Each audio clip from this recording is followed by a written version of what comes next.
Welcome to Slash Forward. In this episode, we're going to start a string of bacon-rich films with the 1999 ghost story Stir of Echoes. The next time you find yourself in a highly suggestible state, watch this video and subscribe to the channel. Let's get to it.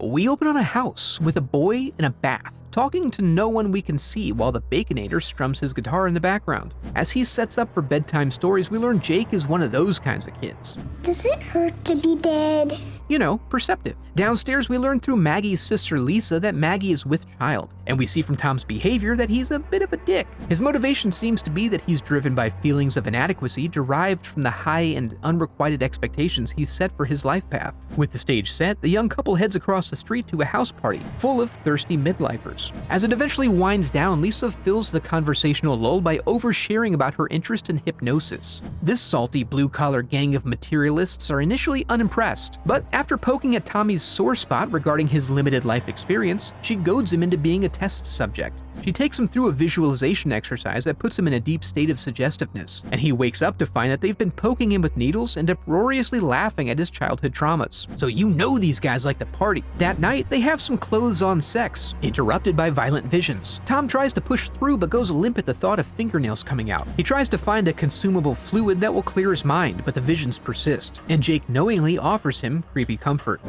Don't be afraid of it, Daddy.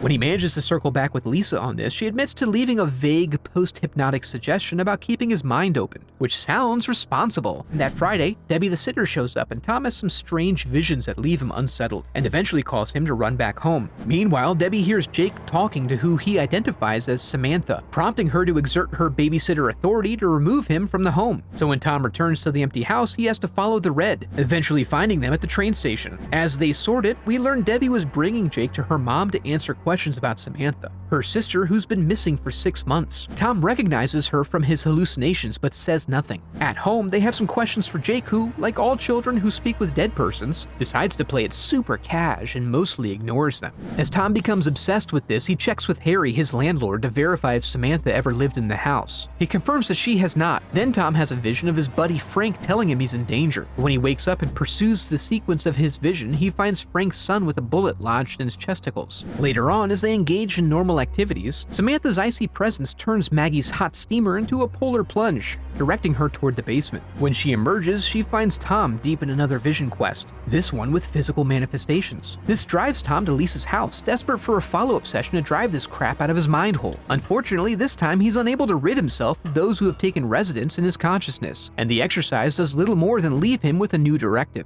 Maggie comes home later with groceries and discovers the boys getting up to their new hobby. She has several questions, some about his activities and some about his tats. He insists he has to dig, he's just not sure where, and he impolitely declines her request that he cease and desist. He recognizes his harshness and tries to make it up to her by guzzling juice and apologizing, but then awkwardly preminates that Maggie's grandmother has died right before she gets the call. The tragedy initially unites them again, only to be torn asunder when he's surprised that she expects him to pause his project to attend the funeral. I mean, it's not his grandma, and he's making such good progress here. So they leave the dirtball to his work, but fairly soon thereafter his water cuts off, forcing him into the basement now. While there, he gets a little tickle in his ballsack, prompting him to take on a more significant project. After a trip to the tool rental shop, he lugs an air compressor inside and gets to jacking on that concrete pad. When Maggie calls to check in later, he lies and says he's feeling fine and basically done digging. But then he attempts to sidestep any suggestions about coming to the funeral, so she announces her intent to come pick him up. This forces him to hurry up and try to finish before she gets there. Through this effort, he accidentally knocks the facade off a fake wall, revealing a void that contains a desiccated corpse. He touches its hand and gets a full multi-camera flashback, revealing some of the neighborhood boys lured her into the house, and then escalated the situation in classic shitbag fashion. Tom decides to give Frank the courtesy of letting him know about his son's activities firsthand before calling the police, and even invites him back to view the body. Turns out, Frank's seen it before, as the fathers were complicit in protecting their sons. Then Frank warns him away and a shot rings out. All this noise has attracted Harry's attention, who arrives under the auspices of coming to check on his property. They pounce on Tom in short order, but are delayed in their murderous intent by Maggie's arrival. Sensing something is off, she arms herself and enters, eventually being forced to stab some fools before Frank returns from the dead to finish them off. Having achieved full closure now, Samantha wanders off into the light, and the family moves out as Jake soaks in the secret whispers of the neighborhood. Just a quick reminder that I've created a website that allows you to make donations to support the channel. Any donation earns you a link to an uncensored 10-minute video featuring Toby Hooper's life force. Any support is greatly appreciated. Stir of Echoes was a competently constructed ghost thriller, but it also indulged in some common tropes and has a very distinctly 90s feel to it, although that's something many people are probably nostalgic for. If you enjoyed the video, I'd love for you to become a part of the channel by subscribing. Thanks for watching.